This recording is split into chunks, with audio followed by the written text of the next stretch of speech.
Welcome to the Love and Victory Show with Val, where we will bring you candid conversation. In each conversation, we will talk about real life ups and downs while tackling unresolved matters. We will also unmask issues and truly speak straightforward and candid about our needs and brokenness, while allowing ourselves to exhale so that we can become victorious. This is a place where you can be open to the possibilities of living life in abundance while gaining tools to become bold and complete. So let's get to it. We have amazing guests each week, and today is no exception. Join us as we change lives one conversation at a time. You know what to do. Now let's get to it.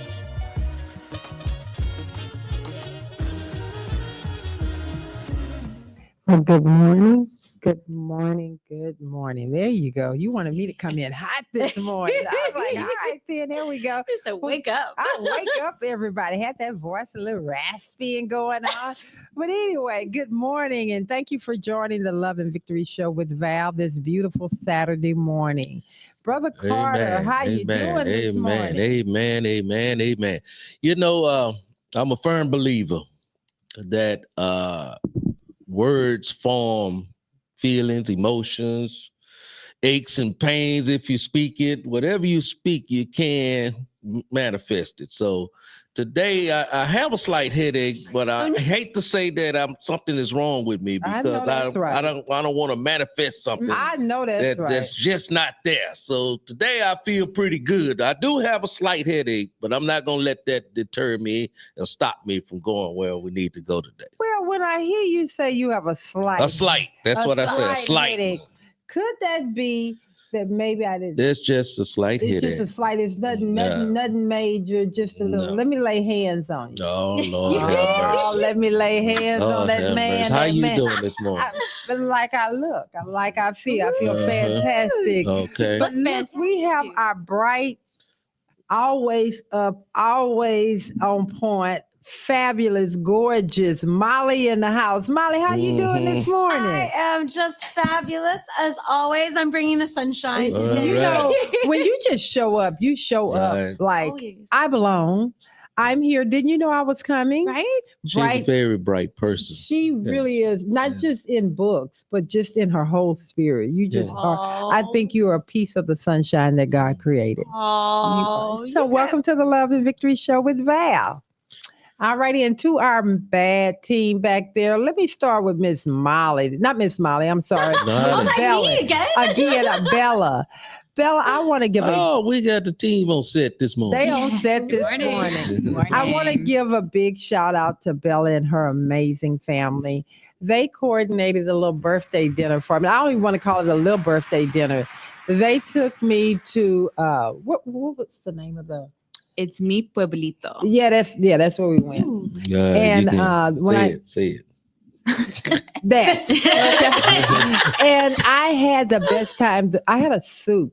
And I forgot what the name of that soup was. I do not remember, but it was so delicious. It was a seafood soup, and it had I think it was like coconut milk or something in it. It was delicious. It was really good. They had me taste everything. So it was a Colombian restaurant. Yeah. And so it was good. And the family and the company was great. So thank you, Bella. Thank you. And to Miss today, I'm not done. And to Miss Erin, how you doing this morning, girl? You know, she took off on Thursday, you know. I didn't just take off. I have a purpose anytime I'm That's okay. You're entitled to take off, okay? Oh yeah, but no, it's always with a purpose. So like, I'm always gonna like brag on my friend Ochenga. Ochenga, like just for context, anyone out there, I met him in college. He's an Ivorian, but he was born and raised in Lebanon. And then from Lebanon, he came over to the United States to get a college education. He got his bachelor's in social work. He just graduated with his master's in social work. All right. And like, I could not be more proud of him. And he's debt free too. And so I'm just sitting here. Debt free. Like the man worked hard in college. He was so like when he graduated his bachelor's, he was so upset that he didn't get like cum laude or magna cum laude. But this guy was also working like.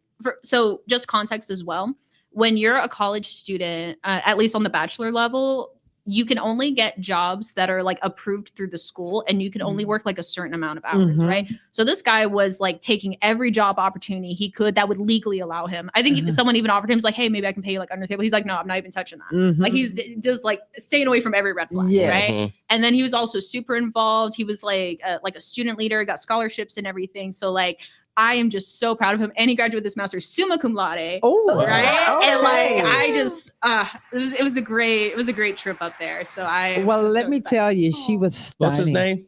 Ochenga. Ochanga. All right. Shout out to Ochanga. Ochanga, yes. And Aaron wasn't studying on the team because maybe she was looking fire. I saw it. I can confirm she was gorgeous. Absolutely amazing. I was like, girl, this is a celebration. Like this is a celebration. I was not hiding. I was like, no, we're gonna celebrate. She was dressed for it. That's huge. You came looking beautiful. So if anything, and I'm going to tell you, you have an amazing friend in Aaron. So Aaron, good, Where's the pictures? Well, I'll show you behind the scenes. Yeah, she was content. Exclusive content. All righty then. How you doing other than that? I'm doing really good. I came home yesterday. I've been like slowly moving stuff from one end of the house to the other. Been setting up a room. I'm gonna go pick up some paint this afternoon. I've got a couple of funerals I'm going to. And so just it's a you busy. Just gonna tell us your whole story, right? Just slip that in. Well, you know me. It's always a story. It's never just what I do. It's always a narrative. It's always a narrative. Well, I also want to send a special shout out to my girl. Oh God, why did her Coach Bree, who was supposed to be on the show this morning. And one thing I can tell you about Coach Bree, if she's committed to do something, she's going to do it. The fact that she had to let me know at the last minute, I think it hurt her worse than it hurt me that she couldn't make it. So a big shout out to you, Coach Bree. I love you. Hope take care of you yourself. Get to feeling better. Yeah, please take care of yourself. And tell my friend, this is the day you put your feet up and he has to bring you stuff to bed to eat, soup, whatever you need. So just a quick shout out.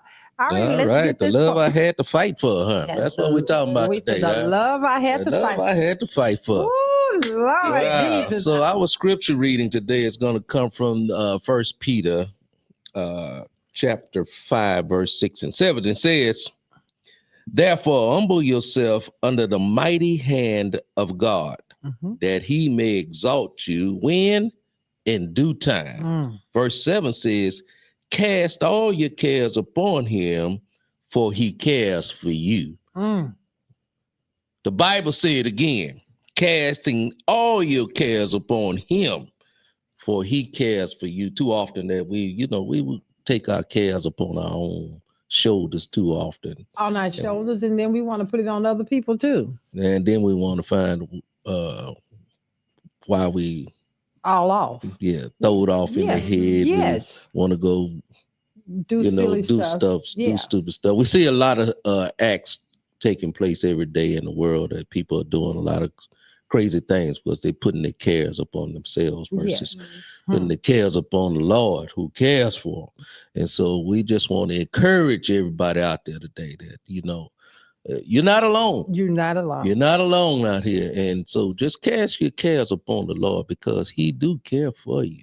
So let us bow for a moment of prayer. And before we move on, he does care for you. And the family on the Love and Victory show with Val cares as well. We could never care as much as God, but I want you to know without a shadow of a doubt that we care for you. Yeah. And never feel like you're alone. Never, ever feel like you're alone. Father God, we come to you in the mighty name of Jesus, thanking you for opportunity, oh God, to speak to your people. We just pray, oh God, that you continue to pour into our spirits. Help us, oh God, to be better stewards of your word. Glorify you today, oh God, is what we want to do. And we just pray that you would let your Holy Spirit rest, root, and abide in each of us out here on this radio show. Touch the people out there, oh God, that are listening to our sounds of our small voices here.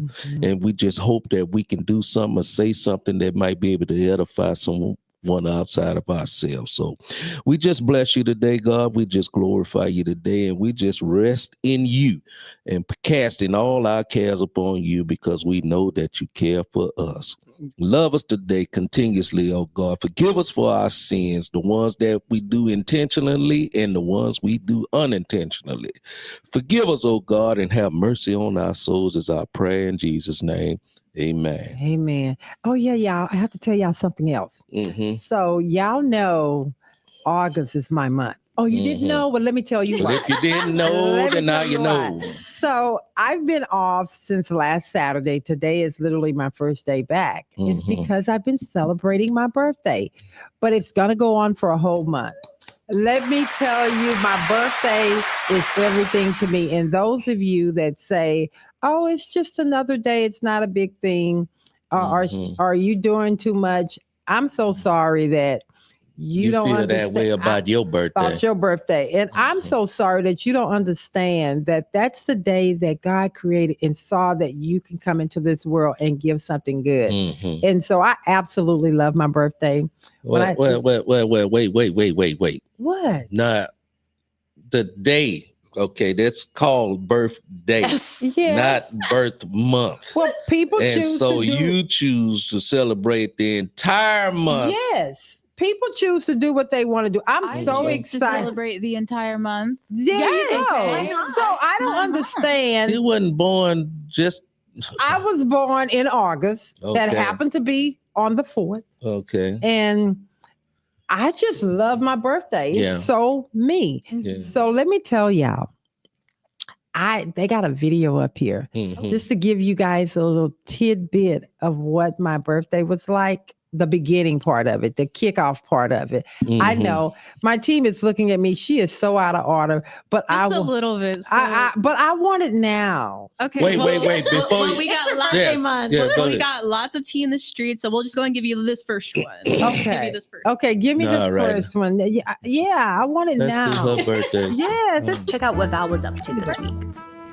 Hi, my name is Cute Spa Marriott Marquis, Houston, and I was able to service Miss Valerie. Oh my God, let me tell y'all, if you haven't heard about this place, it's a hidden jewel. When I booked my service here, it was top notch. Today is my birthday. Today is my 61st birthday.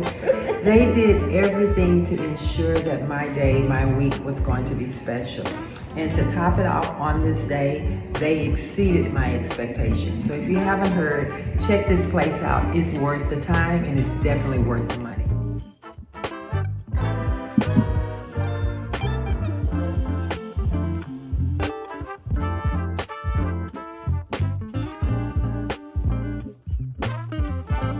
I got to give a big shout out to the Houston Marriott Marquis and their amazing team. You made my birthday special. Thank you. Okay, guys. That was in that orange dress. Baby, Hello. baby, was I not bright for the was I sun-kissed and unbothered? That was the theme. That was the theme part.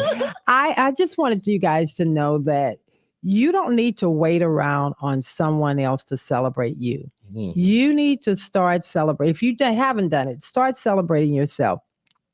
Lawrence did something Brother Carter did something so special. I knew what I wanted. So I just put it out there in the atmosphere and started rolling. I was actually we made it back home and he's probably going to be like, why are you saying this? But it was such a big surprise and a pleasure. Made it back home and I needed to go run and check on my mom and do some other stuff. I thought my birthday for the first half was over. So he gave me this envelope. And I went on to the bank to do what I need to do something.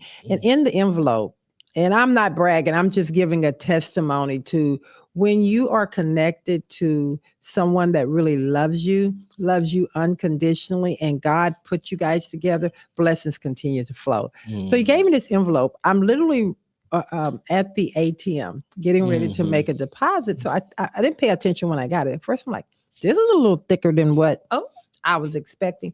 When I tell you the entire birthday was a surprise funded by my husband, and he didn't no expense was spared. I went with no expectation other than I'm gonna just do what we do. All right. And he came back. And happy birthday. And he came back and blessed me. So I'm not sitting here. I'm bragging. Yeah. Hell.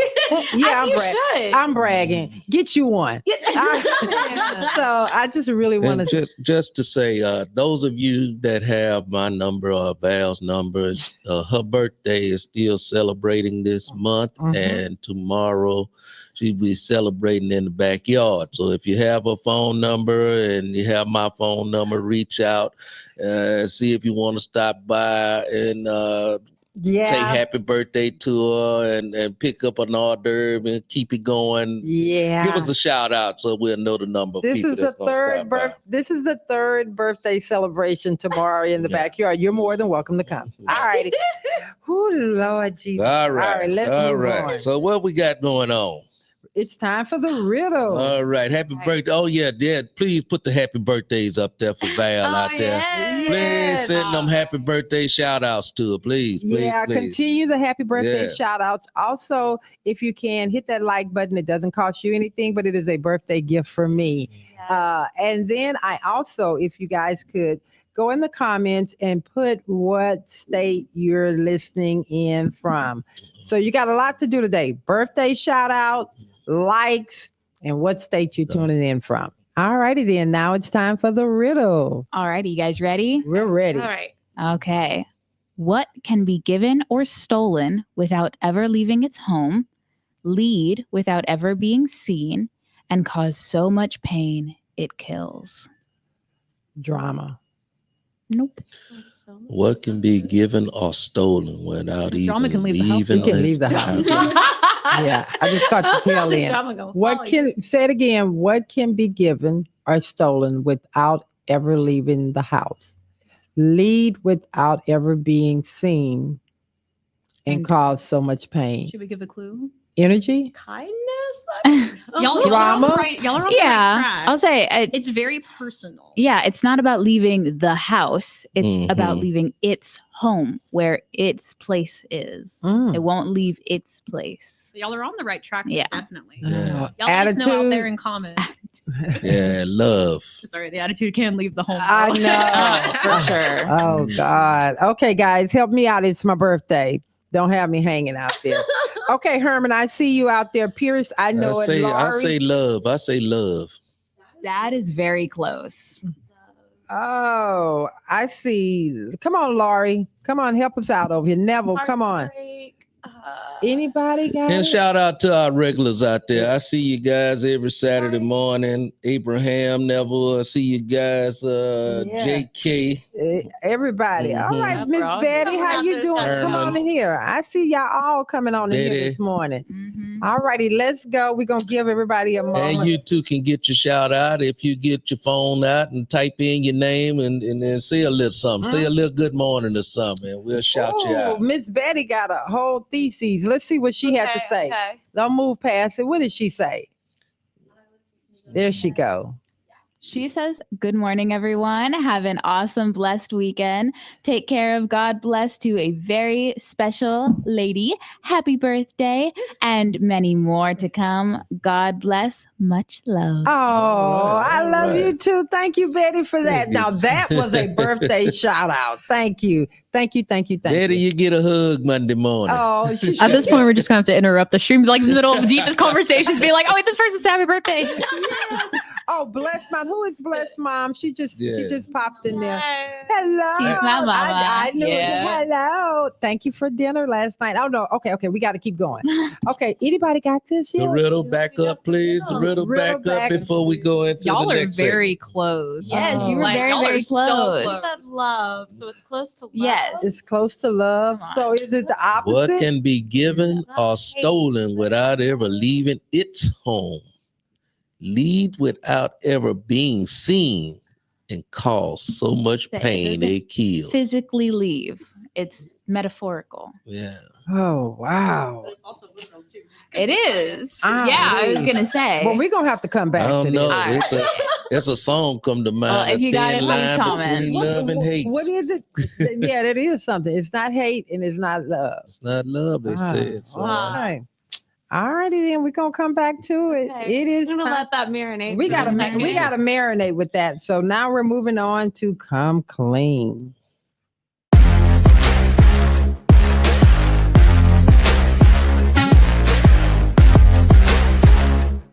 This is Come Clean, where we talk about those truths that we keep hidden from ourselves and others.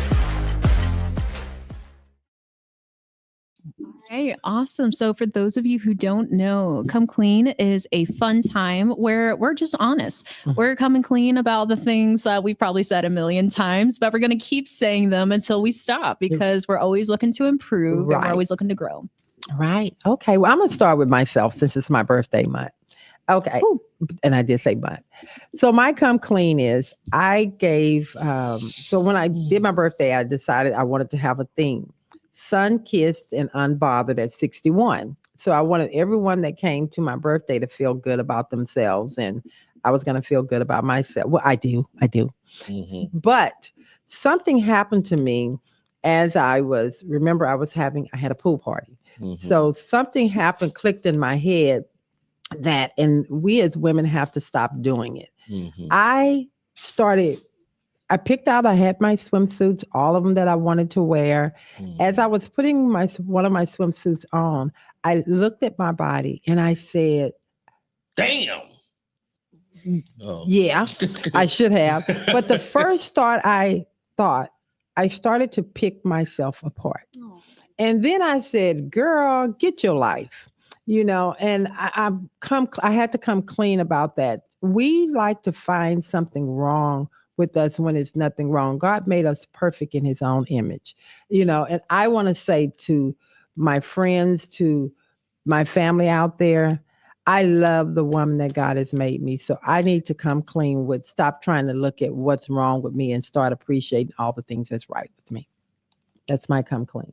Oh. All right. Anybody got anything? You got something, Brother Carter? No, wait, no, No. Molly. Oh, okay. Okay, all Okay. So anybody who knows me knows that I am just a teeny bit ADHD. I get distracted by all the shiny things in the world. The things you like. Right? The things that I like.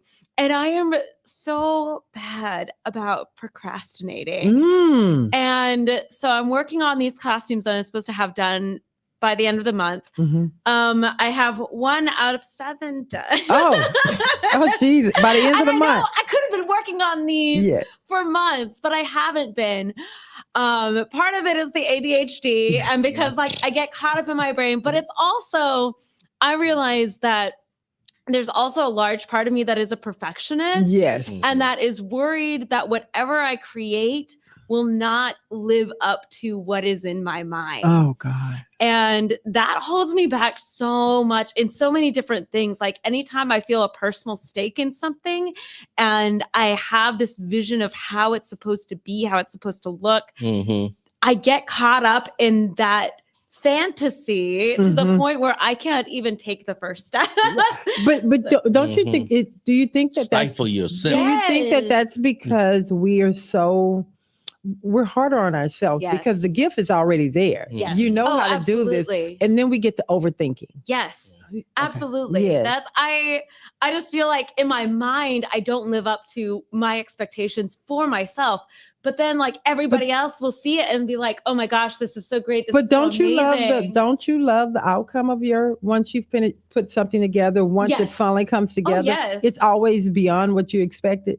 Absolutely. And I will say, unfortunately for me, the procrastination usually works out fine. Yes. So I don't learn any better. Yes. But it does put stress on myself. So I'm like, I need to just work on that. I need to work on that. I need to relax and appreciate that, even if something is not how it is in my mind, that it can still be beautiful. I it can know. still be magnificent. Yeah. And Isn't it funny how you can just be so anxious about something sometime and you just stop yourself in your own tracks before you even take the first step. That anxiety. Yeah, it's just it's hold up, no, we're not going to take that first step. Yeah. And that literally just stress yourself out. For nothing. I stress myself out a Stress the hell out.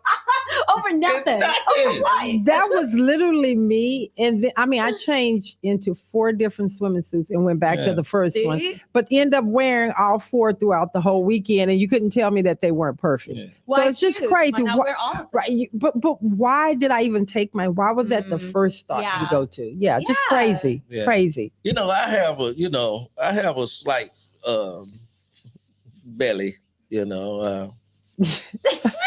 so Yeah, what you have? a slight one. Just a slight, just a little bit, but it's sexy. But when I went to the pool, I decided not to reflect on my slight belly. Mm-hmm. I made a conscious decision. When I took my shirt off, I say, I'm 64 years old. What the hell am I worried about Baby. a slight belly for? Took my shirt off, went on out there and had a good time, and you walked with confidence, and just like the bodybuilders were out there. And you know what? I have to be honest with you. And I don't think the belly ever was noticed. It was because you. I know it. You might have noticed. Like, if I don't tell nobody, then nobody else gonna even recognize. And I think the whole thing for me was it. Immediately there was something coming to steal my joy. Yeah. And I was allowing it until I had to snap back and get my mind back, because we allow negativity to steal us from really appreciating and enjoying the moment. And thank God it was just for it was like a good friend of ours when we was taking pictures reflected on her bikini top that it was exposing. And then it was like nobody even noticed it. Till you said something. You pointed that out. Like, who cares? Yeah. Exactly. We're at the pool. Yeah. So come on, Bella. All righty. Aaron.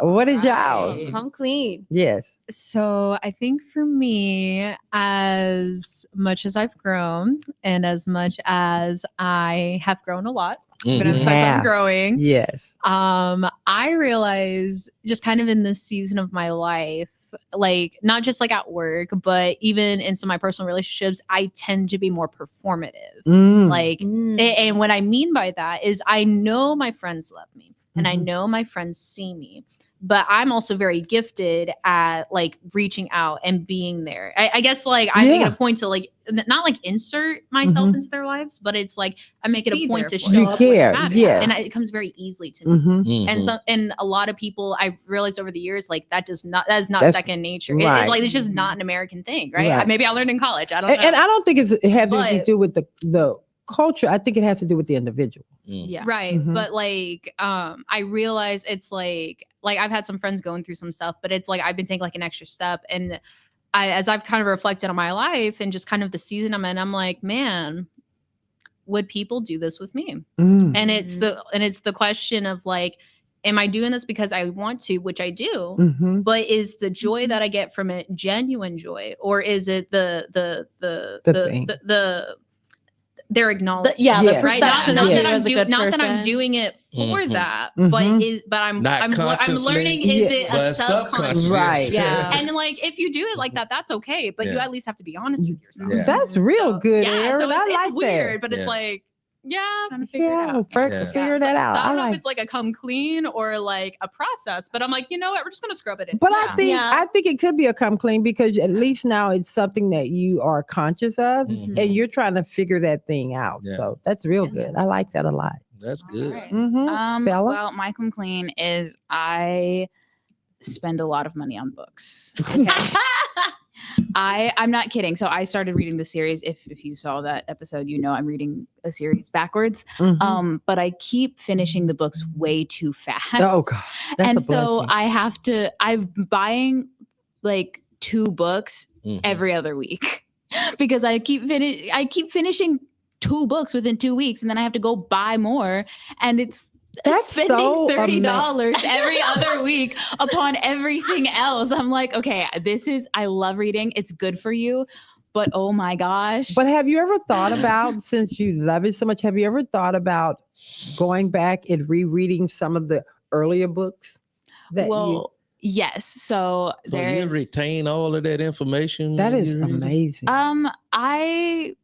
retain the important parts. I couldn't tell you every detail, but like if you asked me to recount the book, I Yeah. could recount it for you. Oh, Like wow. I can tell you the plot, all the important things Yes. about it. But I've rationalized it into, even if I'm spending money, it's really not that much money. Yeah. It's not gonna No, tear me down that's financially. That's a good That's way to a spend good it. Yeah. Right, But that's a good- I spend way too much money on alcohol. So that's what I'm saying. Is I am not hurting myself. Oh which no. I've done things. I've spent money on stuff Yeah. too. But you are hurting yourself. You're hurting your wallet. A No, little but bit. here's the thing: you're I mean- educating yourself and you're stimulating your brain. I love it. And I would say it's also, I can justify it because my books are good quality Mhm. and they are, what's it called? therapeutic. good plot. I was gonna say there's a good plot. Cathartic? Yes, but it's something that's okay to take in. Okay, so it's That's what not I'm saying. garbage. It's like, yeah, It's not it's not garbage. garbage because there's a lot of books out there that are Well, different than like that. I think another Exactly. thing. was I like, think I'm not another thing. consuming that on a I daily think basis. another thing very that literature. you, knowing that you love it that much, Mhm. you make it very easy for others to buy you gifts. You know. Oh, okay. So, it's there you called go. the Put it out Pendergast there. series. The novels, I just bought book 15 and 14. So if you want to buy me 13 through 1. Wait, is that the series you were reading backwards? Yes. It's a Okay, series so that I'm go reading ahead, backwards, put that so in the 13 comments because she has a to special 1. 21st birthday coming up. It's in January. It's in January. That's okay. Yeah. We'll get you there. I start All right. January 1st. There- All right. there so you New go. Year's, new birthday. There you New go. age. All right. Yes. All right. That's a Oh, good and then come book 22 and 23. Okay. Okay. Good come clean. All righty then. Did anybody get the riddle? So I haven't seen anything about the reels, but we do have a few come clean. I can't hear you. Are you on the mic? Sorry, can you hear me? I can All right, now. awesome. That's Sorry okay. about that. So, Before we do that, let me answer Don James there. The title of the show is The Love I Had to Fight For. Yes. Mhm. The The love. love I had to fight for. All right. Don. Right. Thank you for Shout catching out that. to Don James. yeah, Alrighty. we didn't have any guesses from the riddle, but we do have a few come clean. Let's Bella, if you hear. want to pull up the Okay. starred ones. Yeah, of course. All right, we got Lucas. I'm trying to clean my mess by myself, and that's my come clean this week. I'm responsible for my actions anyways. Oh, what is your mess? Come on, I'm gonna Lucas. guess it's the bedroom. Oh, Like, is there someone- Lucas. It's a physical Is it your desk? Is it your car? Is it the bedroom? Well, what for is it? me, it is the empty water bottles all over my bedroom floor. Oh, God. But at least I'm drinking water. Okay. All righty then. That's a good one. And we have Ray Bryan. I'm starting to value my health more than people around me. It's my come clean this week. All righty then. Yes, because we I want like you to be that here. one. I like Yeah, that a I like lot. that. Yes. And last one, we have Griff Joward. I'm fixing my flaws this week. Oh, Amazing. All right. what? Tell me how Griff, that you're goes. always Yeah. on here. So What, it's, name one. oh, yeah, put a Oh. flaw out there. Yeah, come on. Name one. Name one of your flaws. Complete. You gotta tell us. The challenge. Yeah, you got to put it out there. What is That's your? too broad right there. You see how messy Brother Cardi is. We want to know. We want to get in your business with both of you guys. We want to know what you're cleaning. What's You this? know, I feel like we got to start saying like squeaky clean or something. 'Cause, Yes. Like, because Come squeaky clean. No, the reason I say that, I kid you not. So when I was in college, someone told me this, and once I learned it, I couldn't like unhear it now. But it's like some people wash their hair. If your hair is clean, you should be able to hear a squeak when you are like doing that, right? Mhm. So that's where the phrase like My hair squeaky don't clean do that. comes from, right? Yeah. And that's like same with your body wash, right? You should be able to like Mhm. shower, like you hear like a little squeak. Yeah, noise, yeah, right? yeah. So I'm like, I mean, Maybe we we come in clean, but like maybe we need to come squeaky clean. Squeaky clean. Okay, that's a good one. We're not Squeaky clean clean. enough. Yeah, come on, guys. That's a That's good- the hidden Mhm. dirt. That's a good one. That's a good one. Well, did anybody get it yet? If not, you got to give us more of a hint on the riddle. Well, that's the problem. Y'all are so close that if we Exactly. say We're anything supposed to else, love. Yeah. Okay. Come on. Okay. Well, Put it back up again, if you will. Give All an right. opportunity for people that come Love, just logged in. care, heartache. what can be given? Heart. So close. Heart. Yeah, that's it. That's it. It's heart. what? I was just saying. What? Okay, go back up with it again. Did they slip you? No. By accident. Did they slip you the answer? No, Yeah, I just wrote it on the I'll just tease it. We're on camera. Telepathically. Okay, so what is it again? It says, What can be given or stolen without ever leaving its home, mm, lead without ever being seen, and cause so much pain it kills? that is You can it. give your heart. You can Yeah. give your heart can to be the wrong and it can be person. stolen. It can be stolen. Stole my heart. It can be Oh, yeah. manipulated. Oh, okay. Oh, wait, Okay, what, that's what a- else is there? Oh, yeah, you can lead the heart. You follow your heart. And scientifically, like whenever, like especially like older couples, right? They've been together like marriages like 50, 60, 70 years, right? Mhm. It's like they'll pass away. And it's like you hear the phrase, oh, they died from heartache. Scientifically, what Yes. happens is like the heart enlarges a little bit because there's so much like pain and like the blood Mhm. flow and everything. It's just so overwhelming to the body. It's a like broken heart syndrome. Oh, that, wow. yeah, that's the word. It's a real thing, broken heart syndrome. Mhm. Oh, okay. Mhm. Y'all see, we got some smart people on here. All right. Oh no, then. that was all social They media. read books. They read books. I know. That was really good. Okay, so now it's time for the tea in the street.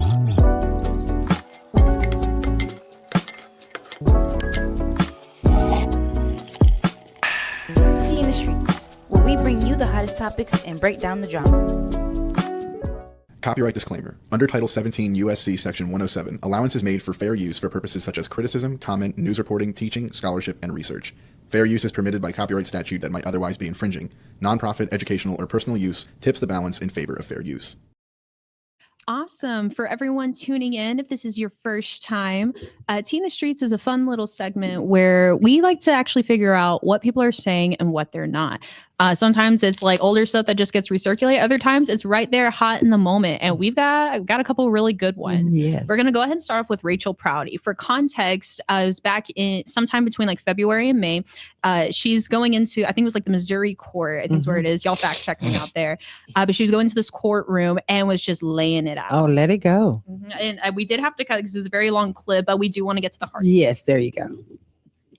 You got it up? Year after year after year, but only until it's attached to something that's going to work for rich folks do we care enough about this. Gross. And then have the audacity to say, oh, if you don't like this, you don't care. Y'all are too strong. No one's sitting at any marble tables over in the 73rd talking about capital gains tax. They are talking about these eggs. They are talking about how they have to use the emergency room for their primary care physician. They do talk about that. They do talk about rolling toilet paper around their drawers because they can't afford tampons and pads. They do talk about that. No.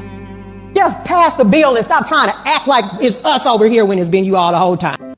What are your thoughts? Let us know in the comments below. All righty.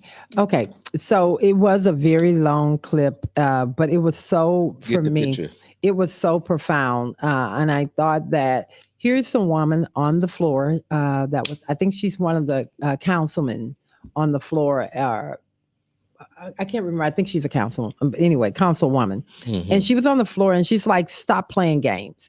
You know, I'm not going to sit here and play these games. I'm going to call you guys out. And I love the fact that she made it so human. You know, we keep talking about the big, beautiful bills and all of that stuff. And it's not political. The reason I'm bringing it up and I want to talk about this, these are things, the decisions that are being made and the things that we just act like doesn't matter is affecting everyday people. And so I love how she just really simplified it. You know, we're not going in there talking about, well, some people are not even having conversations about 401k. They have no clue. They don't even have any money to put aside. They're trying to hold on to their Medicaid or their insurance. And if they don't have it, what happens to their health, you know, getting treated? So I just love that. And so I thought I'd pass that on. And I really want to have you guys comments on it. You want to jump in there, Molly? Yeah, I mean, I think that's a common, unfortunately, that's a common trope within legislation is that a lot of it is it's couched in terms that people don't understand. And a lot of times they don't see that the demographic that's benefiting from a lot of legislation is people of money. It's people of money, right? It's people of money passing laws to increase their money. Yes. Right. And I love how she's kind of, like you said, she's put it in very human terms. Yes. Like people like who are living paycheck to paycheck, people who are like, they're not worrying about any of this. And the thought that this is what This is what the legislation is focused on, though. And I think right, they're not focused on how to help. And most of the time, and it also, it's not only in legislation; it's in businesses. Yes, it's always the powerful, the people up top making the decisions for everyone else. Yes, and it's most of the time. Well, they're making the decision for everyone else, but though it's in their best interest, So I think what I think about when I hear this, and when I heard this, is that, oh my God, my mother who is 91 years old, or my sister who is disabled at 60-something years old, you're taking what my mother worked. So you didn't give her anything. Social Security is what we work for. So we have to stop this mindset that people are sitting on Social Security. They're just takers. No, they paid into this. You're due to this. It is not a charity. It is your money. We have to stop this thing of just going and voting because we have people that are going to push a narrative that sounds like a bully. And again, do what you got to do, but you got to think about most of the time when we're voting, either right or left, most of the time the people that are out there, they're thinking about their people. They're thinking about their circles. It's very few people out there that are running for these offices are really thinking about you, the average Joe out there. So really pay attention to what these people are saying. Yeah, the rude thing, the hard thing that's taking place is the people that are being affected does not have a voice. Yes. There's no one speaking up or speaking out, and the people that are being affected don't have the proper words, probably just go in to fight legislation that's before them. So I think we have to pay close attention to who we elected into office to speak on our behalf. And if we do that, then and hope that they will do the right thing. Remain in the area, I'm coming to you, and hope that they remain in the area they start speaking about versus switching once they get in the office. Lining their pockets. Doing the same thing that the other people are doing. That's real good. Aaron, what you got there? Yeah, there were a couple of things because the clip was really long. Something I did want to highlight in the original video. She even talks about how like the way that she campaigns, right? And how she pays for everything and how like oftentimes it's either like, it's like whatever money she has, she's almost like borderline zero or like going down and is like dependent on those things because she's also using her own money to support her own community, right? And like just to be clear, it's not like we're anti-money, but however, it's how you go about it. Because what she was talking about, because I believe the bill eventually did get passed. I think it was like eventually like passed or certified, whatever it is, in July. However, the fact that they could have done it for so long and it was only when there was an incentive for rich people, right? And like there's times and things for everything. There's always going to be needs, right? But it shouldn't be to the detriment of other people. Right. And I think that's what she's trying to get at too. 100%. Thank you, Aaron. Now we love that one. That was a good clip. And at the end of the day, most people start off with good intentions. Yeah. I it's just something happened. Once they get in the position of power or prestige or whatever you want to call it, whether it be a congressperson, whether it be a doctor, lawyer, whatever the case may be, preachers, whatever the case may be, everybody start off with good intentions. They want to help other people. That is that circle, though. Yeah, but that's exactly what it is. It's who you're surrounded with, literally. And like the hard part with politics too, even is it's like sometimes there's a lot of like behind the scene things you have to like acquiesce to get certain things. But because that's so entrenched in everybody, it's like the hard reset would have to be just replacing everyone. Yes. Yeah, but people need to stop compromising. Oh, and we're doing it too often. And we're seeing it happen too often. Yes. Oh, we had a really good comment too. Okay, come on, let us hear it. Bella, can you go ahead and read that? The more powerful the people are, the more powerful their statement will be. That's from Sophie on YouTube. I love that. That is so true. That's a really good comment. All right, let's go to the next one. Yeah. My wife. And I gave it to her on our anniversary. And here's what happened, church. It wasn't just a great gift that I gave my wife. My marriage got better. And guess what? My wife didn't change one thing about herself. I just changed the way I perceived her, and I changed the words that I was choosing to say about her. Quality of the life you are living really comes down to what you have been saying. There's power in our words. What are your thoughts? Let us know in the comments below. All righty. So basically, the reason we put this one up, the reason I chose this one, he was talking about, it's so easy to talk about all the things that your mate, your husband, or your wife isn't doing correctly.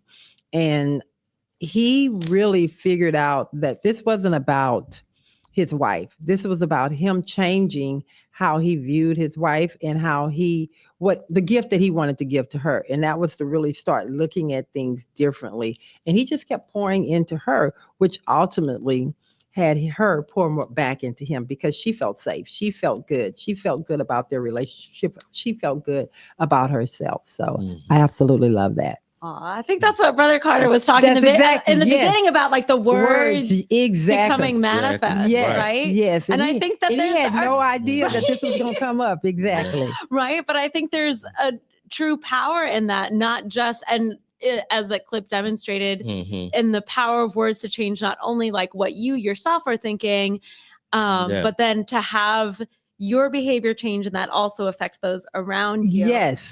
And we were talking about cognitive behavioral therapy before now. And one of the things that I had learned from CBT is that when we have these negative thought patterns, so in this instance, this man who's having negative thoughts about his marriage, about his wife, every time you have that thought, it's essentially like running a tire in a rut, right? Yes. And every time you go down that rut, it's going to get deeper and deeper and deeper.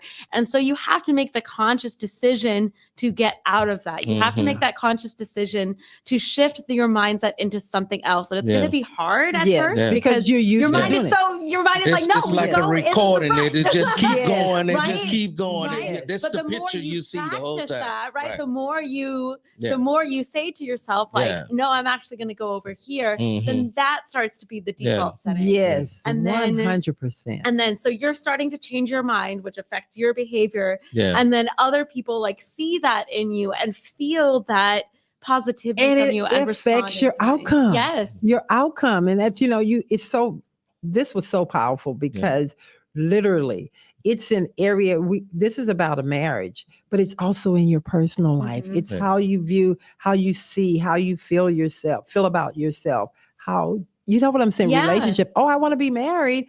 I want a relationship, a good solid relationship, but you're putting out such negative energy about yourself and to other people. You really don't care about yourself, but you want someone to come in and care about you. And I feel like a lot of times people in those interpersonal relationships, they're almost held hostage by their own negativity. Yes. Oh, that is so that they can't, but they don't take that initiative to try and break free. They think they want to put it, because it's so much easier, right? To just put it on the other person, to just say like, to just allow yourself to be rooted in that negative space. Do you think that they don't allow themselves, or they have in their mind, they have been this way for so long and they think that it is the way it's supposed to be? It's normal. I think it's both. I think that those two things are like running together. One and the same. I would agree. Yeah, I would agree. Thank you. You just believe this is the way you are, and you do not have the ability sometimes to make the change, and sometimes you just don't want to make change. the change. Yes, you just refuse to see yourself as a negative individual, and so therefore you continue in your negativity. Yes. And you and what you're doing is you're pouring so much negativity into that. The one thing that you are saying you want, you're actually destroying it with that. So you really have to, you need to change your circle. But more importantly, before you change your circle, you have to start working on your mind. So the one thing I get out of this segment, and I know we have to take a break here. One thing I'm getting out of this segment is, in a marriage, sometimes we have to stop focusing so much on the other person. Yes. Versus now, let's take me and my wife for point example. If she reactive to things, I can't react to her being reactive to it. I have to change the way I'm thinking, because this is the way she is right now. In this moment. And so if I engage that's going to influence it even more. 100. And so therefore I have to rethink how I'm going to handle this. I'm saying, I'm not going to react to her reaction. I'm going to change the way I feel about it, the way I internalize it, and see it as something positive, and then try to make a positive out of a negative situation. You know, it's funny, and thank you for using that as an example, because when we started operating that way, and I have to say him, and even myself, because me seeing how he operates that way has helped me to operate that way better too. We really started to communicate better, because before it was like, you come at me, I'm coming back at you. It was a constant thing. And so when you step back out of that, I love that. Thank you for using that because example. you know, I'm a slow paced person. And I'm slow. fast. Yeah, so I move slow. And so when she's reacting to me moving slow, I'm like, let me not get all pissed off with her, because she's anxious right now. But I have to maintain myself, because I have to keep my head focused right also. Yes. And so really, and in due time and in due season, like the scripture said, in due time, you'll be all right. We'll be all You'll right. And it's true. Like this morning, let's just go, you know, we gotta be honest with you guys. So this morning we were moving. I don't know what was going on, but we was moving backwards. And so we came out.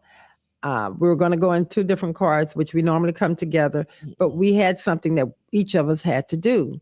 And so I'm in the car waiting on him. And it's like, he had already said, well, Val, you know what time it is. So I'm in the car waiting on him. He still didn't come out. Of course, I get out the car and I'm like, oh my God. I'm telling you guys, I go, oh my God, what is he doing? Anxious. I go to the door and he's like, he comes to the door all cool, because I done closed the garage, all cool. And he says, oh, you waiting on me? Let me tell y'all. But anyway, we got to take a break. Half of my head could have come off the top of my head. Of course, I'm waiting on you. We have somewhere to be. Yeah. But he remained calm. I got in the car. I had my me time, and we made it here. And now we're happy for you guys. So before we take a break, we're finna take a break. I want to let the people know that wasn't here early on the show today that the scripture came from 1 Peter chapter 5, verse 6 and 7. And yes, and we're going to read a few of these comments in here. Okay. And then we're going to take out. Okay. Let's go. All righty. So we have, can you hear me? Yes. Howard Hale from YouTube. Lots of love and blessings from me. Hey, Howard. We have Darnell Harper with a few birthday cakes and celebration emojis. Yes. And we have Terry Alexander. I'm so excited for that. Yes. Hey, Terry. And then again, can we see a hint of that progress? Okay. I believe that was in the reference to the I'm finna say what progress? The come clean. I think that was the complete. Yeah, we want to see it. Show it to us. Okay. All right. And we have John. Good morning, beautiful. Thank you.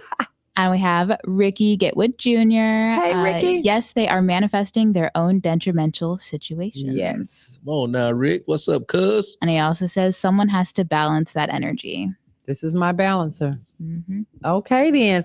All right. I see Rosemary said something in there. If we can't go to Rosemary, she's the next one. Oh, here we go. There she is. I don't know if you guys remember, but I did request you guys for an episode on this topic, and I'm so glad for this episode today. God bless you guys. Well, Rosemary, I did remember, and I'm sorry it took us a while to get to it. So I hope you enjoy, and I definitely want to see you engage in it and, you know, be a part of this conversation. All righty, then we're going to take a quick break. Before we take a break, stay tuned. We're coming back with the love I had to fight for. Yes. Again, the love I had to fight for. Yes. Baby, he had to fight for this love. Okay. Look, he's ready for this conversation. Right? He's like a WWE announcer. Yeah. I tell you. Well, let's go. Y'all got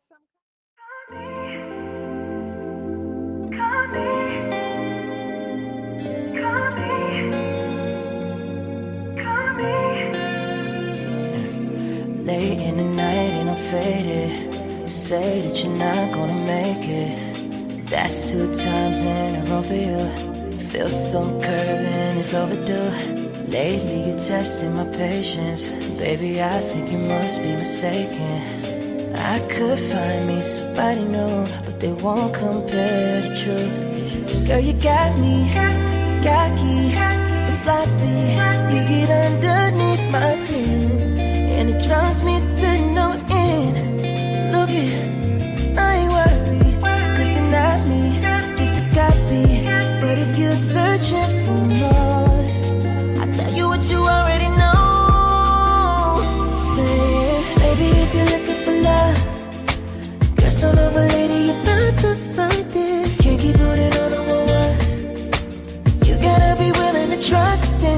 something. If you're really looking for love, trust an over lady, you know it's right here. It'll come when you open up. Till then, we'll keep in touch. We'll keep in touch. We'll keep in touch. You know the number. We'll keep in touch. It's too late, show way, no way. Drop dead, gorgeous, a cold case. You get what you want from them names. Trust me, we're not in the same race. You're worth a good chasing. I thought about it, I put it on the line, but you run around it. You say you needed space, so I bought a rocket.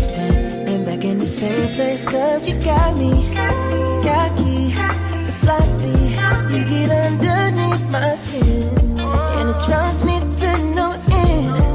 Look it, I ain't worried, cause they're not me, just a copy.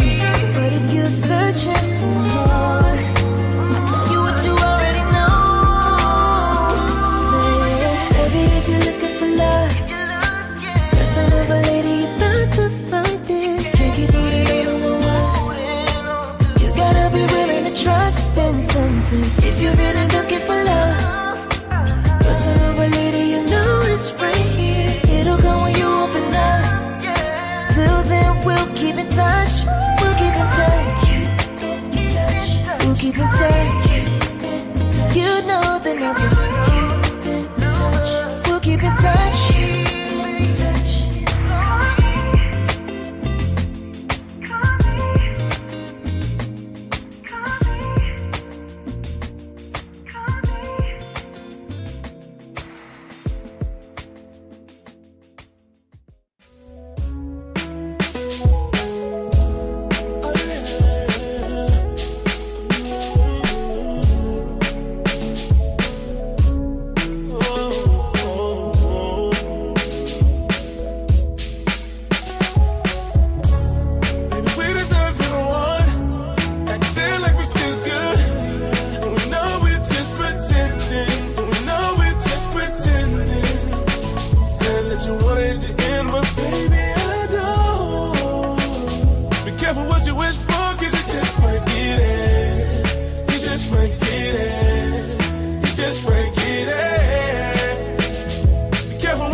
what you wish for, 'cause you just might get it. You just might get it.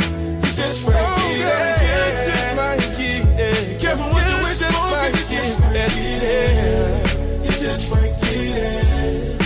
Be careful what you wish for, yeah. Oh, you just might get it. Just might get everything that you asked for. Everything that you asked for, girl. Check out what Val was up to this week. Hi, my name is Taj here at Pure Spa Marriott Marquis, Houston, and I was able to service Miss Valerie. Oh my God, let me tell y'all, if you haven't heard about this place, it's a hidden jewel. I booked my service here. It was top notch. Today is my birthday. Today is my 61st birthday. They did everything to ensure that my day, my week was going to be special. And to top it off on this day, they exceeded my expectations. So if you haven't heard, check this place out. It's worth the time and it's definitely worth the money.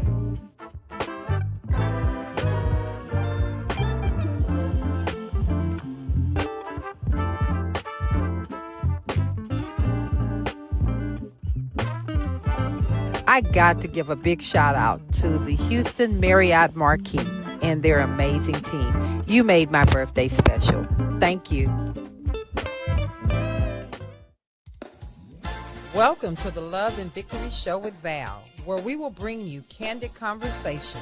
In each conversation, we will talk about real life ups and downs while tackling unresolved matters.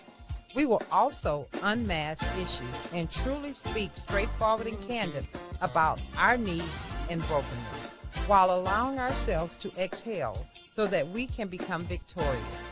This is a place where you can be open to the possibilities of living life in abundance while gaining tools to become bold and complete. So let's get to it. We have amazing guests each week, and today is no exception. Join us as we change lives one conversation at a time. You know what to do. Now let's get to it.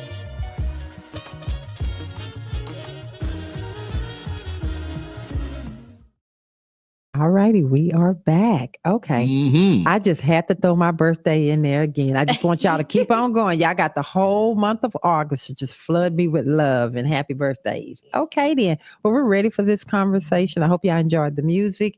And this conversation, if you didn't know, it is the love I had to fight for. This is going to be hot. When I tell you we're not going to hold back, we're going to have a conversation and we're going to be real. If we can, we ready for the acronym? We'll do, y'all know Molly, so we don't have to do an introduction again. Alrighty. Molly is here. Molly's I'm been here. with us, and she is not going anywhere. All right. So Welcome we'll start again, off Molly. with the acronym. Yes. Today's acronym is PURSUE. Pursue. Yes. P is for power. The That's okay. Just a little. That's okay. The capacity or ability to direct or influence the behavior of others or the course of events. We have U for understand, interpret or view something in a particular way. We have R for revive, restore to life or consciousness. S for stand by, readiness for duty or immediate deployment. U for unwavering, steady or resolute. And E for equip, supply with the necessary items for a particular purpose. Pursue. Pursue. All righty then. When we came up with this title, What are we pursuing? well, we're going to talk about it because I got pursued. Oh. Okay, then. So when we came up with this title, yes, Rosemary asked about this, and I know she probably thought we forgot about it. But it was such a good topic that she asked us to talk about. We really had to put some thought and make sure that we had the right people around us to have this real conversation. And Rosemary, I think you got us. So we're going to talk about, and if I can, I'm going to start with you, Molly. When you hear this topic, the love I had to fight for, what's the first thing that came to your mind? The first thing that came to my mind, honestly, was me fighting with myself, if that makes sense. Yes, yes. I guess I should explain that a little bit. But in previous relationships, I always thought that like fighting for love for me meant like, oh, I have to like fight for attention. I have to fight off advances from other people, right? And man. Yes. Or women. Or women, right? Don't forget. But with my current fiance, like the fight there, like it's been so easy with the two of us. It's been so remarkably easy. But the fight to get there, I think of like that internal struggle to defeat whatever negativity I had going on in my mind. To grow and heal from past relationships in order to be accepting of the type of love that he had to offer. Oh, that's real good. Okay. Brother Carter, when you heard this title, when you looked at it this morning, what came to your mind? Thinking more like Molly. When I first heard it, I was first had to think about what I was fighting for. I had to fight for my own peace, my own joy, my own love for oneself for one time, because I couldn't love anyone else because I didn't care much about my own self at time in my life. So yes, when I seen that the title of the show, I instantaneously thought I had to fight for the love for myself. And for me, when we were coming up with the title, even though Rosemary had wanted us to talk about it, when we were coming up with the title, it resonated. The title resonated so much because we don't think about how we have to fight for something that's important, because that fight also means that you have to deal with that baggage that you come into the relationship with. And so for me, it was really like, okay, before I can even start to fight for the relationship, I got to start working through some of these traumas, some of these issues I have within. So I'm definitely ready for this conversation. I think it's going to be very good. And Rosemary, I definitely would love for you to engage. So I'm going to ask you guys, if you could, how do you know it's love instead of infatuation? So when you got into the relationship or you met someone, we've all had different types of relationships at different points in time. Let's just think about the first one that we thought, oh my God, this is absolutely going to be love. How did you know if it was love or if it was just an infatuation, or you was just kind of caught up in it because that was the popular one, or he was so fine, or I got the catch? I'll throw it at you.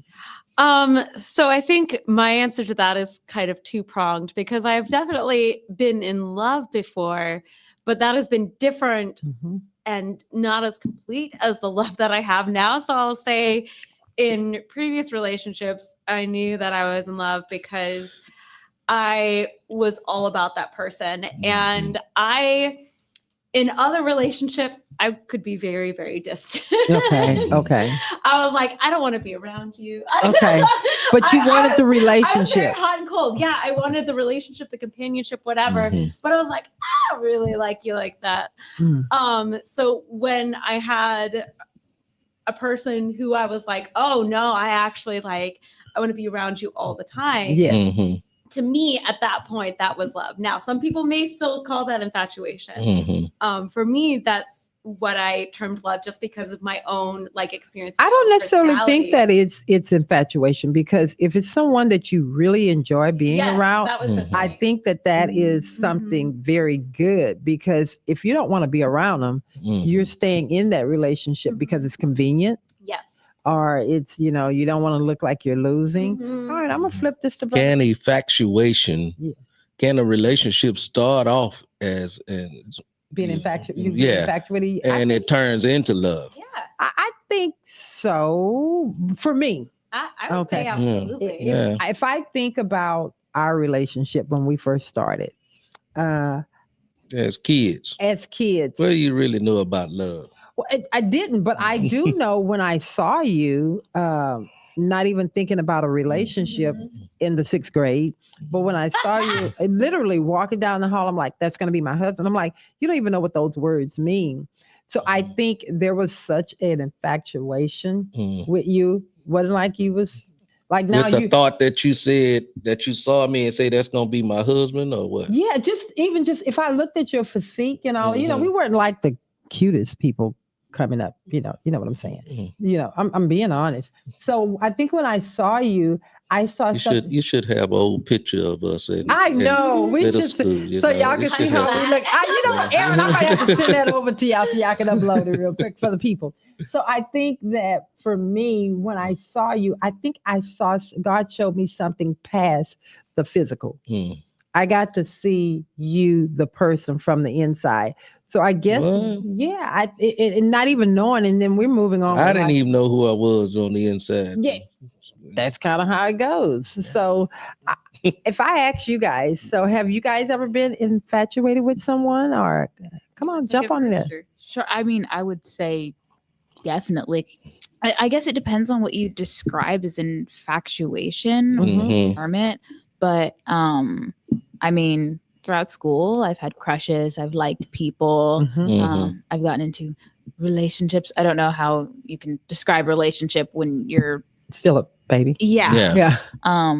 But it's never been love. Okay. So I guess, infatuation. I liked the idea of being with someone more than I liked the person. Yes. And I think that's what. Oh my. Like, I honestly, I think that. that's what it was a lot of the time. Is I never really liked the person. I just liked the idea of being in a relationship. That's some brute honesty, right? I there. saw the person. I was like, you would be a good person to be in a relationship. Like, it would look good to be with you. And I feel like that's kind of what I thought more than I like you. I want to be with you. I want to spend my life with you. I think I like that honesty there, because I think when you're early in a relationship, I think unless you just absolutely know this is the person, I think that's kind of what it starts off being like. Wouldn't you agree? Or do you think it's absolutely, I know this is the man for me? No, I don't, or at least in my experience, it's not like absolute. Yeah. I do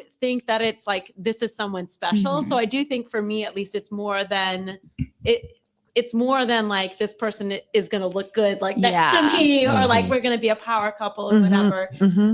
There's like that extra indefinable something that exists. But I don't think that is necessarily love at that point. I agree. Because I think, honestly, for me, I feel like you have to know a person on a much deeper level in order for it to be love. You have to see them at their worst. At you their have worst. to have them see you at your worst. I agree. Like at my worst. I 100% agree. That's when you know it's love. When you see them at their worst and you still care for them the way you do. When you see them mad, when you see them sick, when they see you sick and they're like, they're taking care of you, I'm like, okay, that's when I know that you really care about me. Right? If it's just, going out, we're having a good time, and we're going on dates, we're hanging out, like that's the easy stuff. I'm going to throw this at you, and I love this question. And so before you move to the next question, when you start talking about relationships, being with somebody and talking about I'm in love with this person or that person, it's hard enough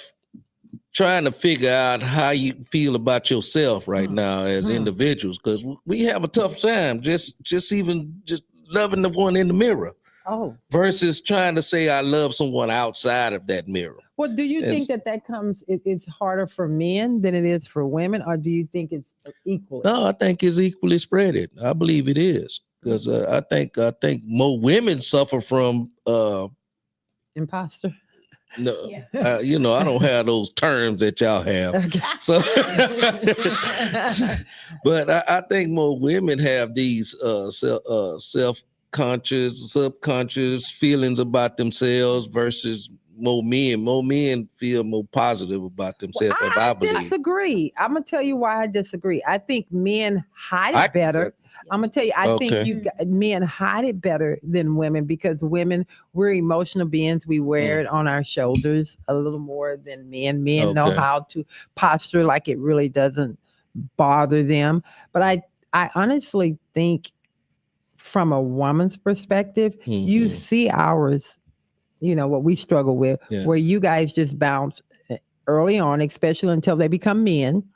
boys, you just bounce on to the next thing. You'll move on to the next woman when things start to get a little tough. So I characterize that individual as a person that really haven't absorbed and start loving himself, that's bouncing around. He's trying to figure himself out. Right. Go ahead, Bella, because the one that read books. Well, actually, I was going to relate this to the podcast that I've been listening to. It's a Greek mythology podcast, so it talks a lot about ancient Greece. And back then, things were very different, obviously, but it was a very patriarchal system. So men were just inherently good, like being a man, whether you were strong, like, yes, there were things like, oh, to be a strong soldier, whatever, blah, blah. But just being a man was inherently good. Like, you're already great. You're better than anybody because you are a man. And I think you see that as times go on. So I think that's why you would say women are like more insecure, because throughout history, men were fine just because they were men. They didn't have to change. They were already born, and they were born great because they were a man. They were treated differently. So women had to conform and fight to be accepted and treated well and just be secure. So I think that translates into how we are now. Men aren't used to that criticism as much. Obviously, that's changed. There are a lot of insecure men. I'm pushing back. I'm still pushing back even then, and I like that I like that point. I'm not saying it's not a good point, but I do think even back then, men suffered with sure. Exactly, because definitely the whole thing is they put up this facade, and I, when I say men, I mean I'm not saying man, boy, whatever. They put up this facade. And I think that they are very good at putting up this facade, this toughness, where women, being that emotional being who we just had to be in place. So we had to look a certain way. We had to carry ourselves a certain way. I kind of want to hear y'all's thoughts on this. Yeah. So I hear what you're saying, but I kind of want to push back just a little bit, at least in like the historical sense. Push. We can handle it. Historically speaking, we build off ideas of those that are behind us, right? Like, so we get the benefit of like 2,000 years, like Plato. Yeah. He was just kind of seeing what was like throwing pasta on the wall, right? But so I would say, like, historically, I would kind of lean more with Bella, but then over time, as we become aware of different things, now because we're so aware of like the mental health sphere and like that particular approach and everything, like kind of going back to what you're getting at, I think the idea is there, but the more in-depth understanding how to express it is something more recent, maybe like the 1800s, 1900s. And so that's what I'm saying. I think but the overall thing, I think what it goes back to, I think women are more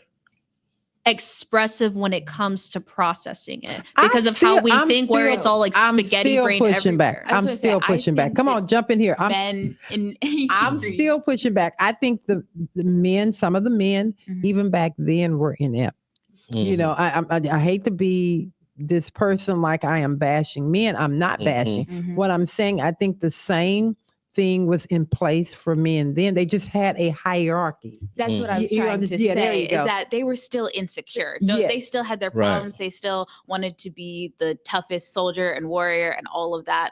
Their goals were different, but they still had those insecurities. Yes. It was just because society treated men better, they had to have this standing point 100% above them. So they couldn't express that anxiety. And if they did, it was weak. Yeah. Yes. So that's what I'm saying. And so I have to agree with Val on this because men have always had like a shield or a cover or something for them, where women were always exposed. And so therefore, men always felt a little more confident about themselves, a little more prideful about ourselves because we always had the covering. We always had a shield or something to shed our weaknesses, should I say.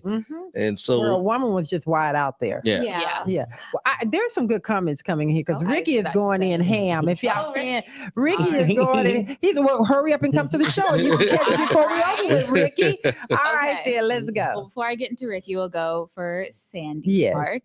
Did you guys ever let go of the person you love without fighting for it? Actually, for me, I'm gonna straight up say, obviously, I didn't. I tried to.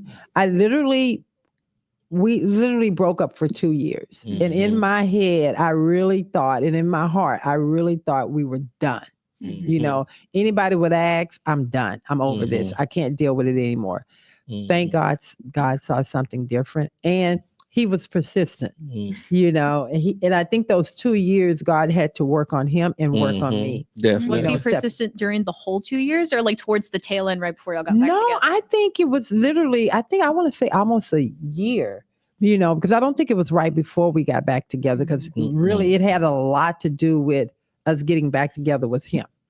Because I was done in my head. So he pursued, and I can honestly say I got pursued. I was going to say, yes, I have let go of a person that I love without fighting for it. But I think my circumstances are I think with everything that we talk about, sometimes there has to be a caveat that if you are in a toxic relationship, it like you, and a lot of times people feel like, oh, if I just fight through this, if I just do something differently, like that's going to change everything. Right. Even with what we were talking about before, the mindset, if I fix something, and in that situation, even though I loved the person, I had to come to the realization, like, I cannot be treated this way. Like, even though I love this person, even though I want it to work more than anything, like this is no way to live. This is not healthy. And this is not how I would want anyone to live. And so I had to let that go. And so, and I say this because I think that's an important thing, because I think people hold on to relationships because they love the person, and they're like, no, I can, if I just push through, if I just fight, sometimes you have to know, sometimes you have to pick your battles. Yes. And you have to know when to let go. You have to know when to let go. Yes. You know, and are you staying in it? Toxic and harmful to you. But are you staying in it? And there's so many people that are staying in relationships that is very toxic. Yes. But they comfortable in the toxicity for some reason. Because the good things are really good. I think I don't even know if they are comfortable in it, or it's become their norm. And I think that they feel in their mind, if they walk away from it, they're going to lose. But if I can look into this camera and tell you, when you choose you, and you walk away from something that is difficult, and you're going to feel lonely, you're going to feel like, oh, hey, I lost. No, you're going to win, because if it's for you, it's going to come back around and it's going to work itself out. So I do want to keep going with these questions. Oh my God. This is good. So we have Ricky. In order to know that person is the one, you have to know that you are the one as well. Meaning you can explain who you are and why you are with no hesitation. Yes. Oh, read that one more time. Really? Take the time. Come on. Read it again. Okay, dropping gems here. Yes. In order to know that person is the one, you have to know that you are the one as well. Meaning you pause right there. Right there. Stop right there. Period. You have to know. That part right there, I think, is so key in everything that he said there. So we can read that one more time. That's kind of like what I was saying earlier. You have to first learn how to love yourself. Know that you're the one. You are the one. Versus trying to make somebody else the one. You're just trying to fit in something. So you're trying to fit yourself in somebody else's world. Right. Yeah. Exactly. All righty. You want me to read it? Yes. Yeah, continue. Okay. In order to know that person is the one, you have to know that you are the one as well. Meaning you can explain who you are and why you are with no hesitation. Right. Perfect. Okay, next. All righty. We have Ricky again. Ricky. He's here. He's are you driving? Oh, yeah. You're good, man. Driving. You got quotation marks and everything. Periods, everything. Got the commas. Man, how you doing that? Yeah. You have a typewriter in your car instead of a steering wheel? Okay, go ahead. Men hide their insecurities by distracting themselves with hobbies, sports, food, random sex. In short, men who are insecure don't have the intentional mindset and actions. That part right there. And that's what I was saying. Men have so many things that they can hide behind. And Brother Carter said that they can hide behind, and they can, manifest themselves into something else for you to see on the outside, when in fact they are just still broken. Twisted, perverted. Yeah. Oh, baby, were you twisted and perverted? Not I.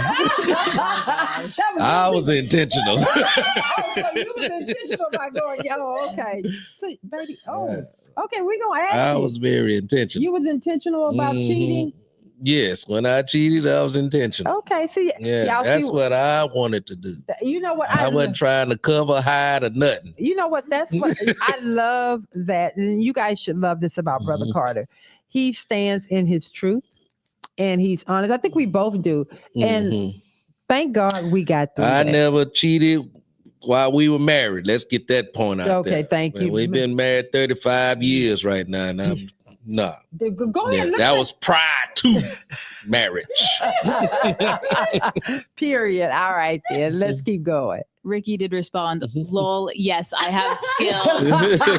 Please drive safe. Please drive safe. Do not try this at home. All right, clearly he's an expert. Obviously, he's at the stoplight. He's at the stop sign. There's no traffic. Yes. Oh, my God. He pulled over to the side, typed, and then got back on. And then I see. Be safe, Ricky. We'll see you in the short. Okay. And then I think we had Lanita in here because I think she was humming in on Ricky's comments. So, hey, daughter, good morning. Good morning. All righty, then let's keep this conversation going. So, all right. So if we go ahead. Go ahead. Keep going. Brandy Murphy, I did everything, but in the end, I got nothing. Ooh. Well, here's the thing. Maybe you did too much. Again, sometimes we as women put everything into something that was never meant for us in the first place. We had this figment of imagination of what we thought the relationship, and Brenda, is it Brenda or Brendy? Brendy. Okay. Sometimes we have, and I have to put myself out there. Sometimes we have this figment of imagination of what we think a relationship is supposed to be, this Cinderella concept of a relationship. And we're trying to marry that relationship with someone that is not even, our prince is not even there. What we have there is a toad and a frog. And so we're wanting to make them into something that they're not ready to be. You get what I'm saying? And so we take ourselves through all of that trauma. Yes. And we're there and we don't want to get off because now we've spent so much time. Now. Yes. And we spend so much time in it. Now we're worrying about what the friends are going to say, what the family members are going to say. Bump that. When you get a sign, then you see the signs long before. When you get a sign, you need to choose you. Get off of it and don't worry about what someone else has to say. If it's not healthy for you, it's not healthy, period. Okay. Especially those of you out there, I want to talk to both women and men that are in very abusive situations right now. This situation is not going to change anytime soon. It is better to release yourself from these traumas and I don't advocate for divorce. We're gonna get me wrong. I don't advocate for divorce, but you have to choose you. You have to. You have to choose you somewhere along the line. And choosing you doesn't necessarily mean that you have to divorce if you're in a relationship. Sometimes you have to just step away because you need to get you some help. There are licensed people, Stephanie, there are licensed people out there that can help work you through that, but at the same time, Ricky, they're great coaches. There are great people out there, but you have to choose. You have to work on you before you can even start to be okay in a relationship. Because I think back to our relationship. I was a child. We were children coming into a relationship that were so unready for any type of relationship. But we had in our mind, we're going to spend the rest of our life together. We had this picket fence idea of what a relationship was. But we thought it was the same. He's coming from his own brokenness. I'm bringing my brokenness in it. And now we're trying to put this thing together. Because I didn't come from a picket fence situation. Neither did you. No, I did not. Right. We didn't. Even though I had two parents in the home, it still was dysfunctional, And so I like to say, sometimes people like to put out there, because you have both parents in the home, you came from a real American family. there were still things that go on behind the scenes, and you're taught in our generation, don't talk about it, keep it quiet. Well, those things that I saw, that we knew, those things were built up in me. So then I brought my brokenness, my wall. He broke his. He comes from a single parent home. He brought his into the home. And now we're trying to marry this thing into a real relationship. Hot mess. Hot mess. So, and there are a lot of people out there that are trying to form a relationship out there. So understand that you're both bringing in luggage into a relationship. Yes. And the higher you go in a relationship is based on how much luggage you can, how much stuff you can take out of that luggage bag to keep yourself, that luggage bag will hold you down. Ooh, that's like all the luggage I packed to go for a weekend. Just imagine that being problems. It's ridiculous. It's ridiculous. Because you got a whole cart of stuff there, and he just got one bag, and he's saying to the people, the bellman and everybody else, all of those are hers. But again, that stuff. This is my bag right here. All the rest of that is hers. and all of that is my stuff. So jump in. You carry a lot of bags though, man. That's okay. I do. I have to be ready in season and out of season. Go ahead. Well, I was just wondering, I was just marinating on this question of whether or not people have to be fully healed in order to enter a relationship, or whether it is something that you can do together. Let me help y'all out here. Okay. Because I just had. I say thank you. Look at it. Thank you, Holy Ghost, for this. Because the Holy Ghost just gave me something. We was talking about all the luggage that you bring on a vacation. Ooh, okay. And all this luggage that you bring. I know she have a lot of luggage. I know there's a lot of baggage that come with my wife. I come with just a cup full. She got a whole pot full. I understand that. Oh, shade. No, there's not no shade. Okay. But the irony and the beauty of it all is I accept her baggage. Oh, but I take the baggage with me because I know the baggage is there. I know it's there. Now I'm talking about all that luggage. Everything in there. You need all of your baggage.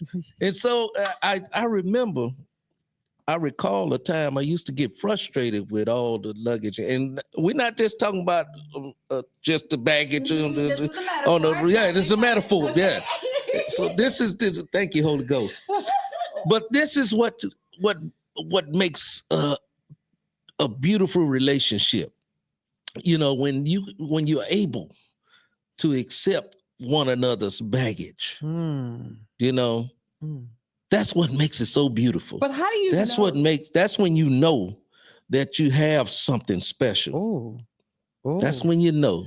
And so it's okay with me having all these extra bags? Baby, you have not changed that in 50 years. So why would I try to metaphorically, honestly, or whatever. Metaphorically, spiritually, physically, any way you want to look at it. Yeah. Okay, Bella, come on. I know Bella. I can't stand you, but anyway, come on, Bella. Okay, so I guess I'll say I was recently in a relationship, ended right before I started here, so around April. It was short term, but me and my partner, we had a few issues in the sense that our problems were very similar. We both had depression, we both had ADHD, and it was very difficult to support each other because we had those issues. And now I'm realizing I have a lot more issues than I can handle. So maybe this is my young kind of naive impression of it, but I believe that you need to be healed to an extent before you have that relationship. I don't think you need to be perfect and everything, because guess what? That doesn't exist. Exactly. But like with my family, I couldn't heal without them. Sometimes you need someone to lean on. So you need to be healed to an extent to where you can grow and Mhm. change, but with that person. Mhm. So you can't be fully broken, but you don't have to be completely put back together. 100%. Sometimes you need that help. Yeah. And that is when you can rely on a partner. Mhm. And that's the other thing too. It's not because there's something y'all said, or y'all kind of cutting up a little bit, but you're like, you're gonna carry my baggage? He's like, I've been having it for like 50 years, right? Yeah. But like in reality, though, if you really look at it, like we always paint this idea of baggage as like, oh, you need to take it all out. You need to have it just so you have like a cute little purse kind of Mhm. thing, right? At the end of the day, kind of what Bella was getting at, you just whoever you find, whoever you end up with in life, has to be someone that like, because you either have to make the decision to make your baggage lighter for the other person if it's healthy, right? If it's not Mhm. healthy, then like bye-bye. Yeah. But on the flip side, there's someone who might just be like a bodybuilder kind of thing. They can carry the baggage Yes. and they're willing to Carry the baggage while because you it's get not stronger. just about you healing, it's what they're willing to put up with. Oh. as Yeah. well. And it's not just a And- physical bodybuilder. You have to be a mentally Yes. bodybuilder. You have to be a mental bodybuilder. Yeah. The point is someone strong enough Yeah. and willing enough to Yeah. be with you in it. I just thought of like a good analogy for it. So take something broken, like you have a vase and you break it. That Mhm. vase is your mental health, your being. And you can try and be with someone and have them help you put the pieces together. But if you don't have all the pieces, if you lost them and they're under the couch, they can't help you put it back together. So you need to find all the pieces, gather them, and then you can have help. You need to have a That is steady hand. really You can hold the good. pieces and they can glue it together. They can hold it steady, and you like That that's is what I'm really- saying. Even if you have a cracked vase and neither of y'all know how to plant, you can put like a broken vase with the plant and everything like in the pot, and then just Make kind a of like just mosaic. that's Make what it I'm pretty. saying. That's really good. But I'm gonna tell y'all, they are cutting up in here. Lanita, Yeah. Lanita. I'm calling out Lanita. So first, let's go to Terry. Look at what Terry said, and then we're gonna go to Lanita over here. Alrighty. So Terry said, "How long should I fight for it?" Good question. Okay, and then what it needs. How long should she fight for? No, She's no. Go ahead. Go Look ahead. at Lanita's response. Yeah, let's go to Lanita's response. Lanita responds, "If the other party is not willing to fight, how long are you going to fight versus live?" Oh, baby, let me tell you. Mm. That's why I had to go there. Lanita, let me tell you, if mama had a bag of quarters dollars, I would drop it on the table and say, Mhm. that's the answer.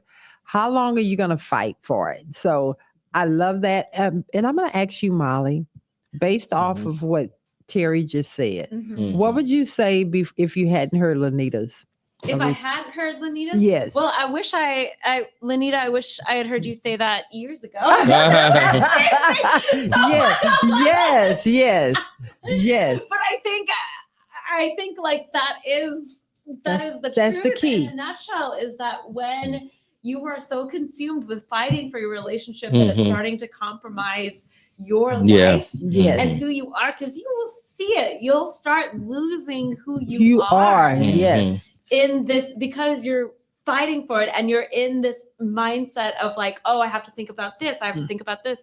You're constantly in like this stress state because you're having to fight for it. And that is not living. That's not living. That is not living. I don't think it's possible to put like a time frame on it. I think it's very individual, but it does require some self-recognition to be able to say like, oh my, and that's a hard thing, is to be able to take that step back and say like, wait, this is not me living my life. This is me being consumed by this fight for the and I'm going to ask you guys this, and this is going to sound probably crazy.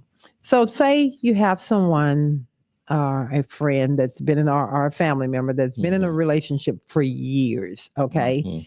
And you can look at that individual and truly see that person is not happy. You know, they're I don't even want to say that they're living, because you can just see it. What would you say to this? You absolutely love this person, you care about, everybody jump in, even in the comments. What can you say to this person? I got what you're saying here. And so I'm going to respond to that question as well as Terry's question as well. And so my idea is, if you're fighting for a relationship, if you're fighting to change an individual in a relationship to mend and mimic what you want it to be, you've already lost the fight. Real good. You sitting there fighting against yourself right now. But if you are in a relationship, you're fighting for the relationship with an individual. We're not trying to change the individual. We're trying to get as close as we can to accepting the individual for who they, him or her are, should I say. Yes. That should be the goal, in my opinion. Okay.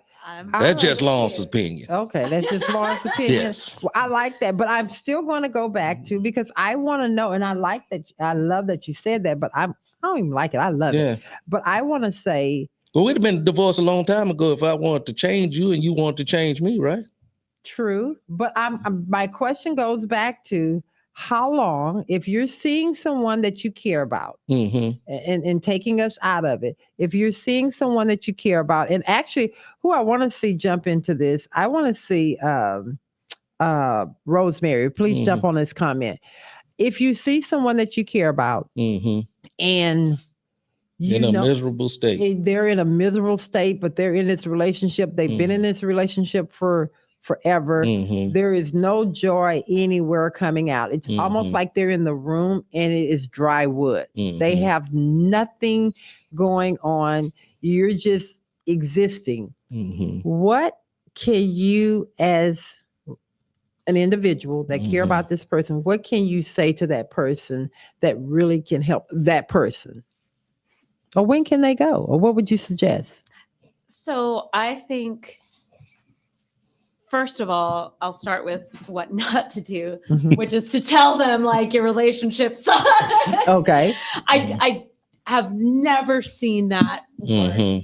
And oftentimes what I've seen, in fact, is that when friends who have seen that situation, and I've been on the receiving end and I've been the friend who's trying to intervene, is that people are very possessive of their relationships, and they good, bad, or indifferent, good, bad, or whatever. And if they have an outside force that they see is trying to interfere with that, they're going to alienate that force. And so you're actually going to move them like closer away from you, Yeah. and closer. You're just going to the thing that you see is not good. Yes. You're gonna isolate that abuse. That's what I've seen in my experience. And so I think, contrary to that, it's helping that person either connect with what gave them joy before, or those pieces of themselves that gave them joy before, or come to the recognition that those pieces are no longer there. And that way they can draw those connections of like, oh,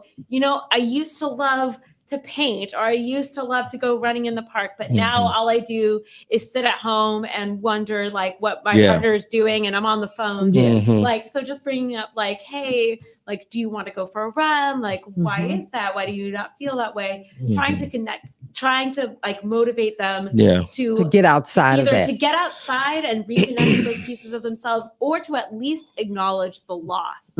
Because people in that state, they don't realize how much they have given up, because it happens so gradually that they don't see themselves like going down that path. And then all of a sudden you turn around and you're like, wait, like all the things that I love are way over there, and I'm over here. It's like being in the beach of Galveston and just get caught up in the current, and you start off here in the current, and now all of a sudden you're a mile down. You over in the 23 years. How did I get there? Yes, 100%. Aaron, I saw you. You wanted to jump in? Yeah. Oh, you just want to see your face. We see you, Aaron. But she got that. Hold on, y'all. Aaron said, before I talk, you need to see me because my face is beat this morning. Come on, well, y'all. she couldn't have a from Thursday. she didn't have a visual last week, so she there you go. Come on in, Aaron. But yeah, no. So there was two things. One, I think before you go in, like, and you see something, I think you should have the responsibility to ask yourself if you're willing to be a part of the solution. Because everyone, and I mean everyone, always sees problems, but very few are actually willing to walk with someone in their own mess, right?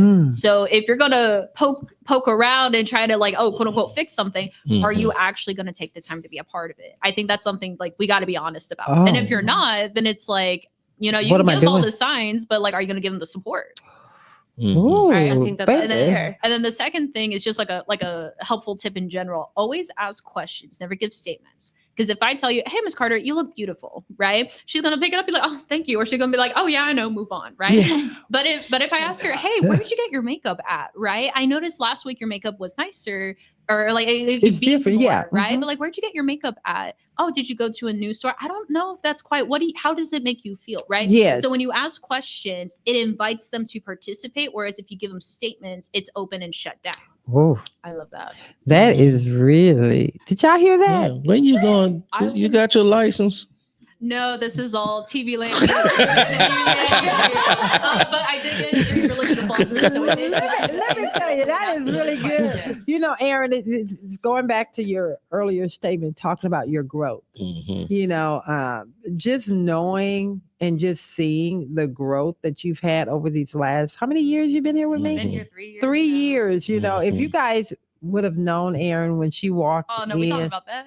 Yes, when she walked in as an intern 3 years ago, a hot mess. And so this is a prime example of betting on seeing someone more than they see themselves and then investing in them. Yeah, you let know. me tell y'all, it probably took a good year and a half before like How many times you got fired? No. The question is, how many times should I have been? Yeah, right. Nah, but jokes aside though, Yeah. I think it really was like a good year and a half Mhm. before like things started clicking in my own brain. Yes. Right. Cause like it's my first like big girl job where like I didn't have someone I already knew. I grew up around all these people. I was Right. a college student.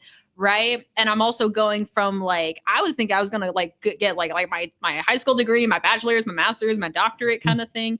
But then the weirdest thought of like, you know what? I don't want to get a master's right now. Mhm. And I was literally like the school of life kind of thing. So I'm in my going into my senior year. Right. Yes. But just literally having to unlearn how to be so in depth in a zone versus getting the scope to see the bigger picture.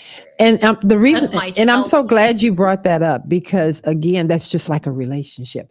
So I was actually bringing that up to Aaron about Aaron and her growth. It's kind of like a relationship. So you have to be willing to put the work in, And she did that. you know, and you have to be willing to see the ugly. And if you're willing to do more work than the person is willing to do on themselves, you have to be willing to say, you know what?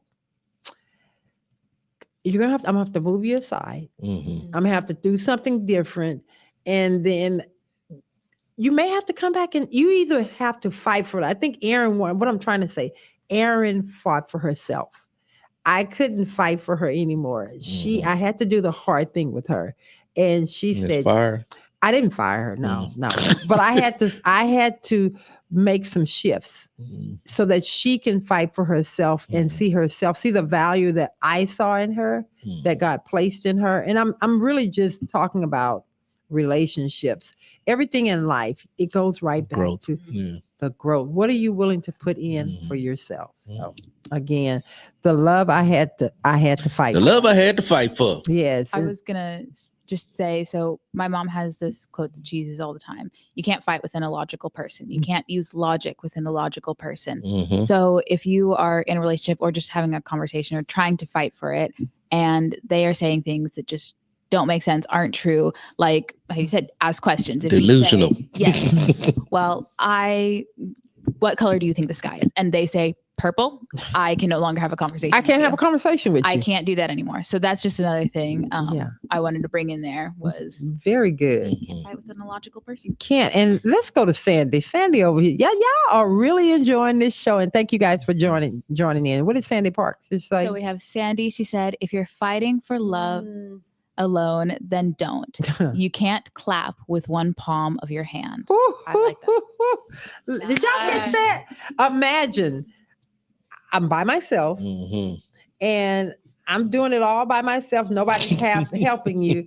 I can't clap. But Sandy, If that other person, come on, Molly, let's clap. Hey, if I got someone that's on the same page with me, that's willing to do it, maybe they can't raise the other hand, but they can raise a hand, and we can go together. I love that. That is so beautiful. Okay, let's keep it going. And any other questions y'all want to throw at us before we wrap this thing up? Okay, I think there might be. I was gonna say. Oh, I don't like.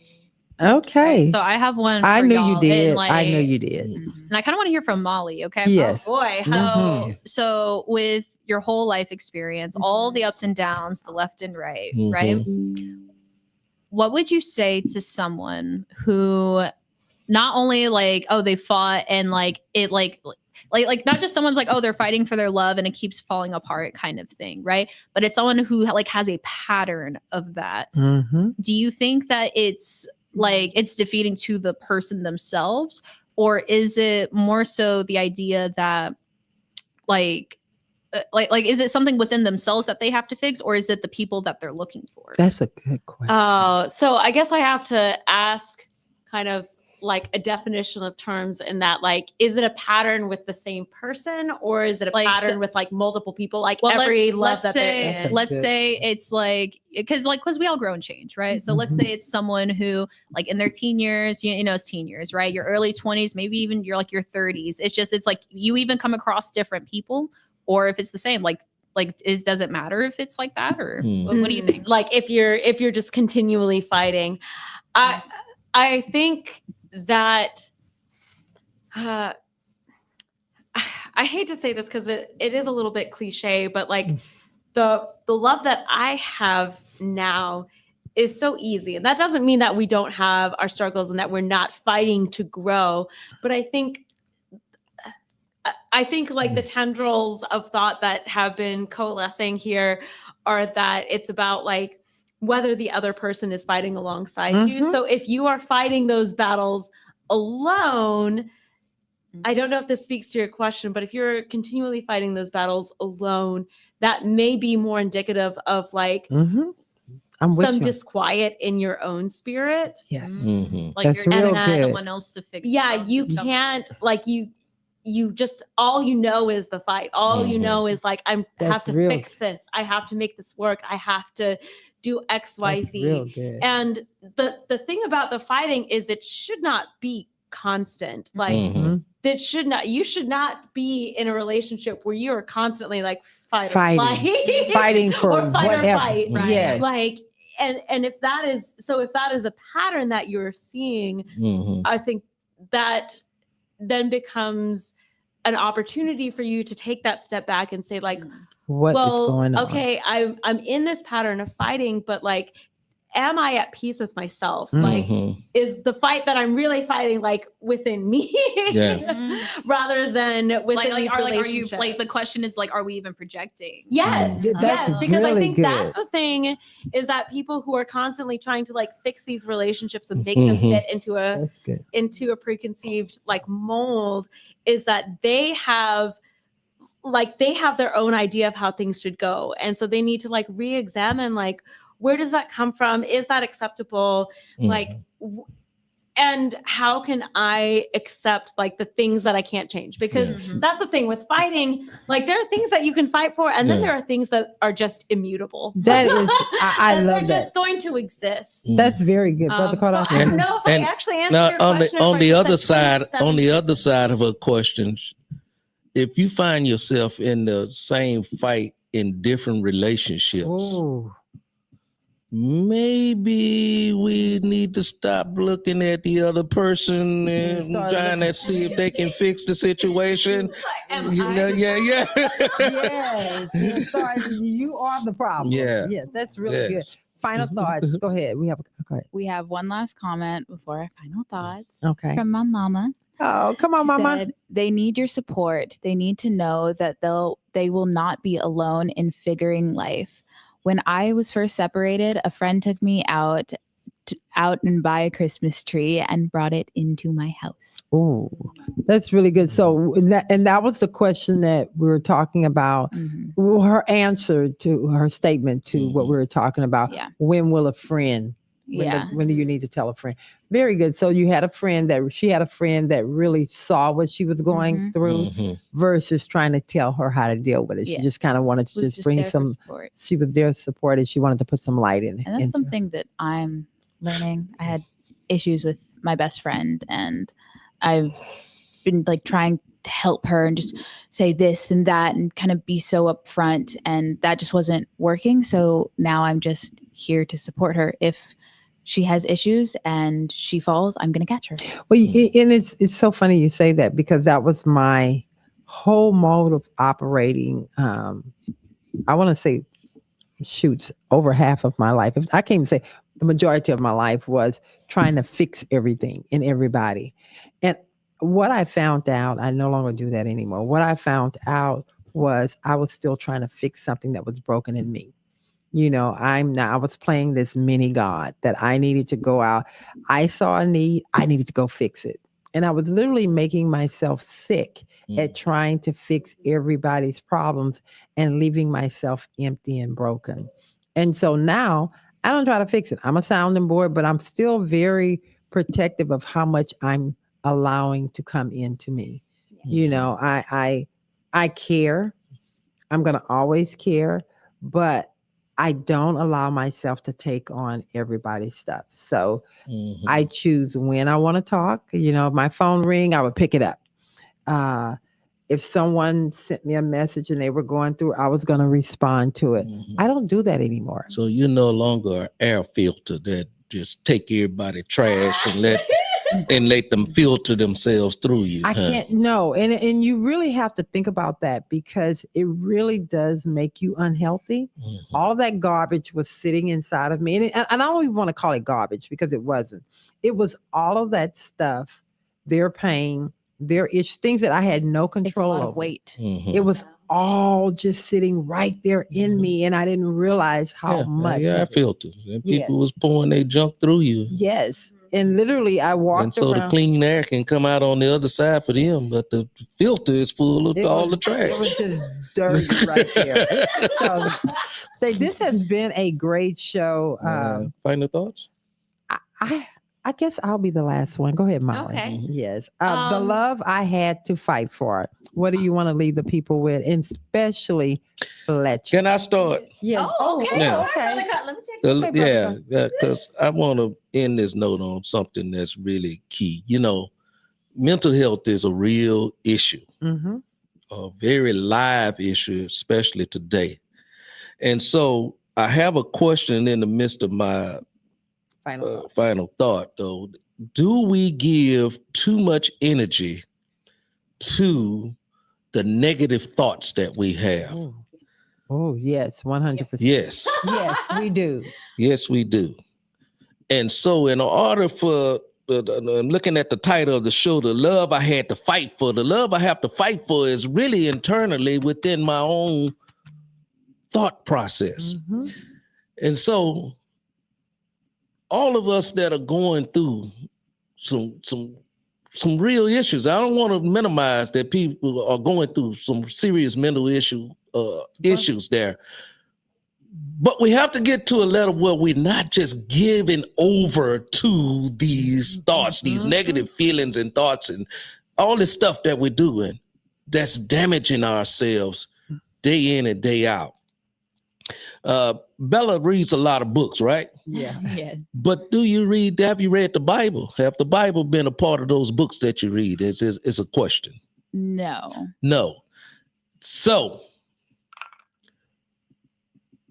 I just want to encourage somebody out there today, somebody out there listening right now. I don't have all the answers. I know I sit in and I pour out to people that like I got it all together. I'm working out my own issues, my own salvations myself. But I'm finding it easier. The more I read the Bible, the more I learn scriptures and pour into my heart, the tables of my heart, the more I learn of the scriptures, it makes life a little more easier for me. Yeah. That I'm able to adapt a little easier to negative thoughts. I'm able to rebuke those negative thoughts when they come into my head, so I can get myself back into a equal medium place, should I say. Okay. And so I just want to encourage someone out there that's listening today to please read your Bible, pick up the Bible, read it, learn of the good things that are in the Bible, because that's all I want to know. Actually, you know, and I love that you said that, because what he's speaking to, what helped him, what saved him. He's not the love I had to fight for. There you go. Was in me. Because he and I love it. I love that you said that, and you know, you just asked Bella. You only use Bella as because she loves to read, so it had nothing to do with where she needs to be in your eyes. So there was no judgment. But no judgment. But I love that you said that's what saved you. Yeah. If you knew how low, and you know, he talks about it, being on drugs, you know, losing it all. That's what saved him. And that's what he had to hold on to get where he had. That's what I know worked. For work. It worked, period. And period. Yeah. And not just for me, but for everybody. The scriptures is there for everyone. And everyone can learn of how to transform their thoughts, transform their minds. Everybody can learn how to do that if we just take the time to do it. Stop giving weight to the negative thoughts. Ooh. If we give too much weight to it, it becomes you. And again, what I was trying to say, I love that you're so transparent with yourself, because and with the Carter crew. That's my final thoughts. Yeah. That was your final thought. And I love that, because you saying that even for a person like me, you know, when things get heavy, pick that word up. I have to pick that word up. And, you know, that thing, he sends a family scripture out to us every day. And he was so caught up in my birthday. My mother taught me the 23rd number of Psalm in the Lord's Prayer when I was a young kid.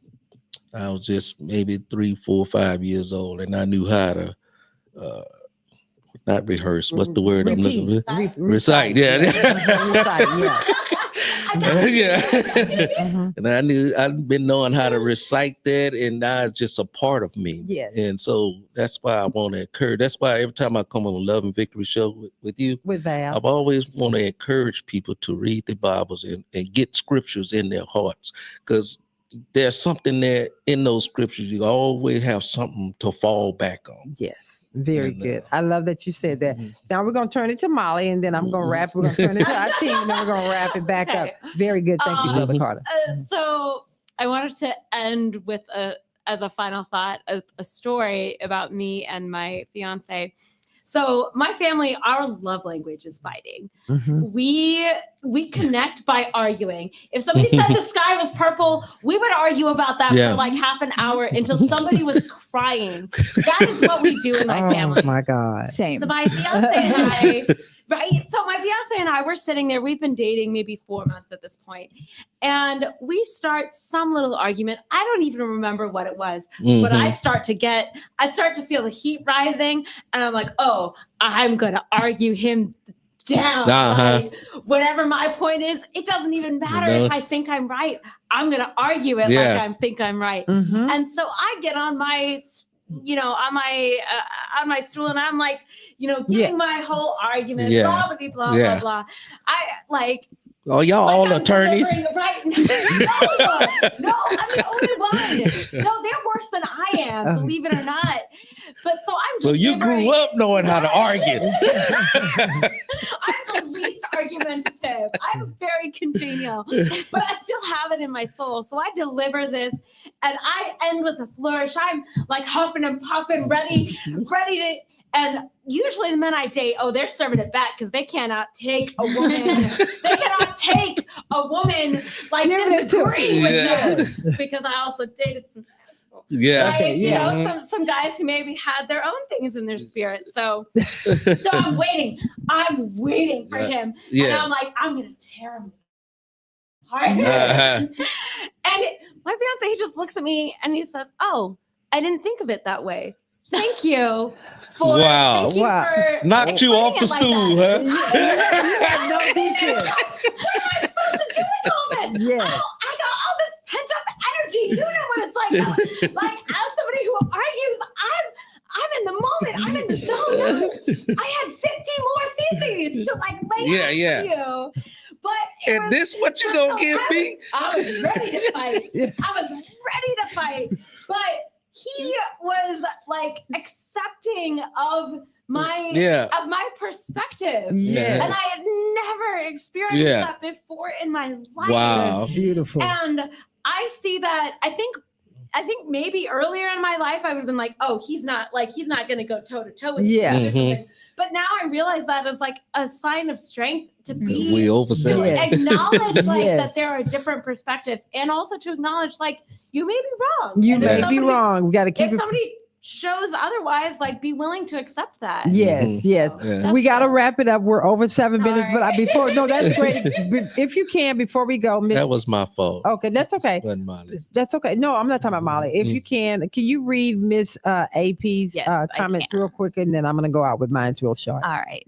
Miss AP said, I would absolutely agree that negative thoughts and feelings are given too much energy. As quickly as we can change our clothes, we can change our thoughts and feelings. 100%. She came back. It's something else. Yes, she says the intensity of that thought may not be as intense after 10 minutes as it is in the moment.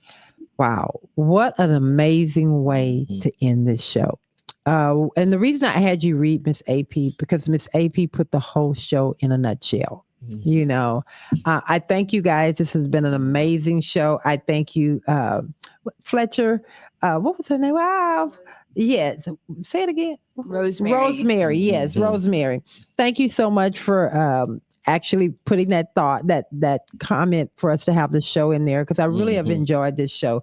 I hope that you guys have walked away with something. To the amazing Carter crew, until next Saturday, send me a little love. Go out with some love. Houston Texans getting down today, 3 o'clock. 3 o'clock. Okay. For you guys, if you can, hit that like button as you go out. I love you guys. Until next Saturday, let's look at the screen and show some love.